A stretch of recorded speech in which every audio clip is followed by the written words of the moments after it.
June 6, 1944. The sky above Normandy was filled with aircraft. The sea below was filled with fear. And in one landing craft, a 20-year-old American soldier waited for the ramp to drop, knowing he might not survive the next 5 minutes. His name was Private First Class John Miller. He was not famous. He was not a general. He was just one of the millions of young men who left everything behind to fight in the deadliest war in human history. This is his story. John Miller was born in 1923 in a small industrial town in Ohio. His hometown was quiet, with wooden houses, dusty roads, and a single main street where everyone knew each other. His father worked at a steel mill. His hands were always rough and burned from hot metal. His mother worked long shifts at a small diner, serving coffee to tired workers. John grew up during the Great Depression. Money was always tight. Sometimes dinner was just bread and soup. But John had dreams. He loved listening to baseball games on the radio. He dreamed of traveling, seeing big cities, and flying in airplanes. He wanted a life bigger than his small town. In high school, he was just an ordinary boy. He played baseball with friends, rode his bike, and went to school dances. He never imagined becoming a soldier. War was something from history books, not his future. Then, on December 7, 1941, everything changed. John was at home listening to the radio when the news interrupted the music. Japanese planes have attacked Pearl Harbor. The next day, the town was silent. Men gathered around newspapers. Young boys talked about joining the army. America was going to war. John felt something he had never felt before: fear, anger, and a strange sense of purpose. At only 17 years old, he walked into the recruitment office. He lied about his age. The officer looked at him and asked, "You know what you're signing up for, son?" John nodded. "I don't want this war to come to my home." That day, an ordinary American boy became a soldier. He didn't know where he would go. He didn't know who he would fight. He didn't know if he would ever come back. But history had already chosen him. John arrived at boot camp in the summer of 1942. The train station was filled with shouting officers, crying families, and hundreds of nervous young men. For the first time in his life, he felt truly far from home. Boot camp was a shock. The day started before sunrise. A whistle, shouting, boots hitting the ground. There was no time to think, no time to hesitate. They ran for miles with heavy packs on their backs. They learned how to fire rifles, throw grenades, crawl through mud, and march until their legs stopped feeling pain. The drill sergeants screamed constantly. They insulted them, pushed them, and tested their limits. They wanted to destroy the boys they were and rebuild them into soldiers. One sergeant shouted, "Out there, nobody cares if you're scared. If you freeze, you die. If you hesitate, your friend dies." John saw boys break down. Some cried at night. Some tried to quit. But most stayed. They knew the world was changing, and they were being shaped by it. He wrote letters to his mother, saying he was fine. He never told her about the bruises, the exhaustion, or the fear. He didn't want her to worry. By the end of training, John was no longer just a boy from Ohio. He was a rifleman in the United States Army. In 1943, he was sent overseas. The officers said only one thing: "You are going to Europe, and history will be decided there." As the ship pulled away from the American coast, John watched the land disappear. He realized something terrifying. There was no turning back. John left America in early 1943. He boarded a massive troop ship filled with thousands of young soldiers. The harbor was full of families waving goodbye. Some men were smiling, others were silent, knowing they might never return. Inside the ship, life was cramped and uncomfortable. Bunks were stacked high, and there was almost no space to move. The air smelled of oil, metal, and fear. The Atlantic Ocean was a battlefield. German U-boats hunted Allied ships day and night.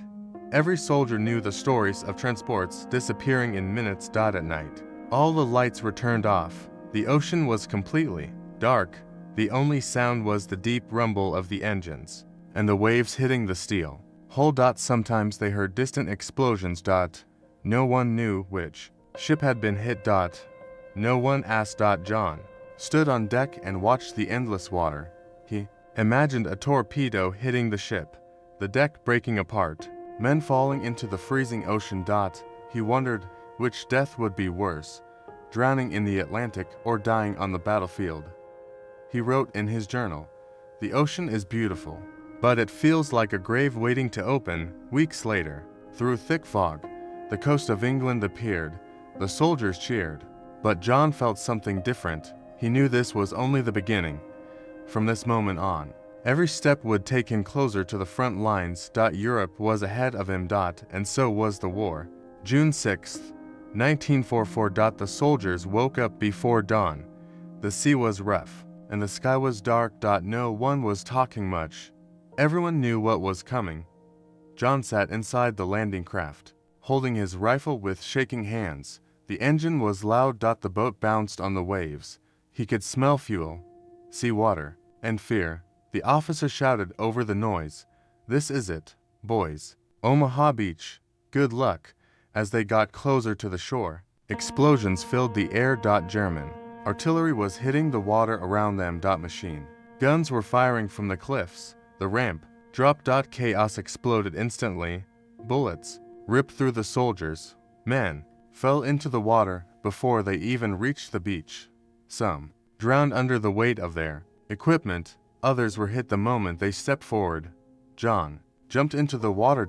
It was cold and deep.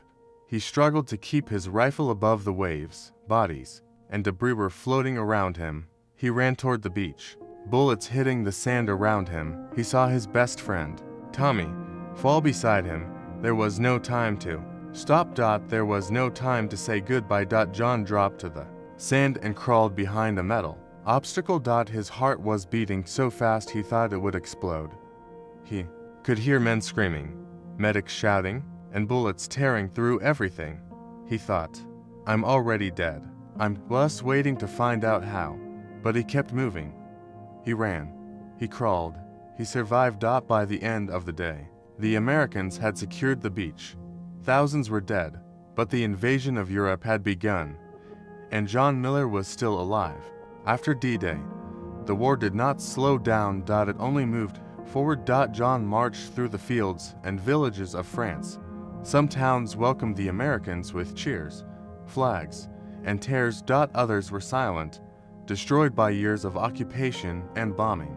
He saw burned tanks, ruined houses, and civilians hiding in basements. Children waved at the soldiers. Old men thanked them in broken English. But the war was always close. Snipers, mines, artillery. Every road could be the last. By late 1944, John's unit was sent to Belgium. Winter came early. The cold was brutal. Snow covered everything. The soldiers had little sleep, little food, and almost no warm clothing. Then, in December, the Germans attacked. It was called the Battle of the Bulge. German forces broke through the Allied lines and surrounded American troops. The forest was dark, the air was freezing, and the fighting was nonstop. John remembered holding his rifle with numb hands. He could barely feel his fingers, but he still had to shoot. Some soldiers froze to death in their foxholes. Others lost fingers and toes to frostbite. One night, his unit ran out of ammunition. John took a rifle from a fallen comrade and kept fighting. He later said, "The cold was worse than the bullets, but stopping meant dying." For weeks, the battle continued. Snow, fire, fear, and exhaustion. But the Americans held the line. By January 1945, the German offensive collapsed. The road to Germany was open, and John realized he had survived something many others never did. In the spring of 1945, John's unit crossed into Germany. The war was almost over, but the soldiers didn't know what they were about to see. One day, they arrived at a place surrounded by barbed wire and watchtowers. The sign said it was a camp. At first, they thought it was a military base. Then they saw the prisoners, men, women, and children, walk slowly toward the soldiers. They were thin, weak, and barely able to stand. Some looked like shadows. Some were smiling and crying at the same time. John had never seen anything like it.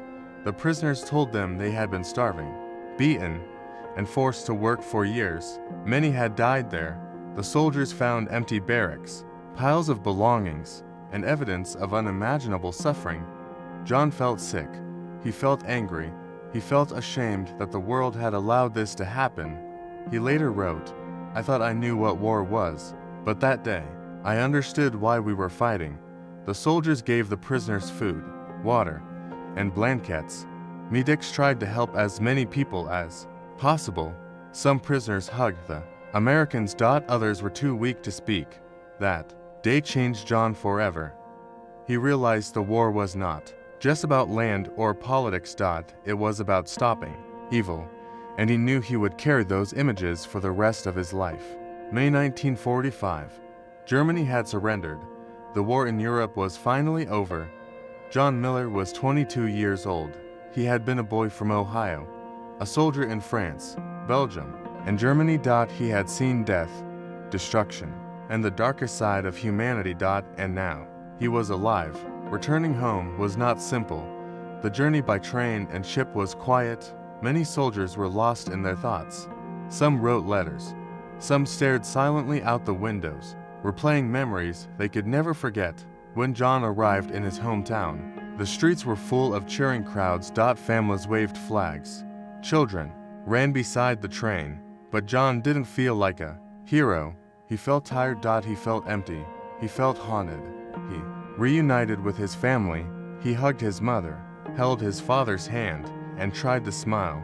But at night, he still woke up screaming from nightmares.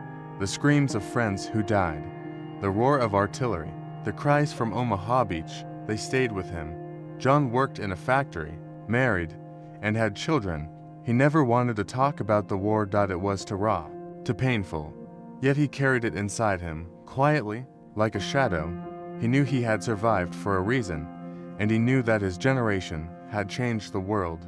The ordinary boys who went to war had become the guardians of freedom. And though the war ended, its lessons stayed alive. Courage, sacrifice, and humanity. These were what John remembered the most. Not the battles, not the bullets, not the fear, but the strength to keep going, even when everything seemed lost. John Miller was just one soldier among more than 16 million Americans who served in World War II. More than 400,000 never came home. They were farmers, students, factory workers, ordinary boys and girls. Yet they faced extraordinary horrors and made unimaginable sacrifices. Every photograph, every black and white footage clip of soldiers in Europe tells a story of courage, fear, friendship, loss, and survival. John lived through it all.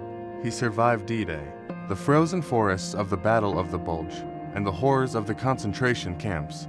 He returned home, changed forever, and his story is not unique. It represents the spirit of a generation that stood against tyranny, that fought for freedom, that carried the weight of the world on their shoulders. When we watch the old footage of the beaches, the towns, the soldiers marching, we are looking at history, but we are also looking at humanity, its darkness and its light. The legacy of John Miller, and millions like him, is not just in the victories or the battles. It is in the lessons they left behind, the courage to stand, the strength to endure, and the hope that even in the darkest times, humanity can prevail.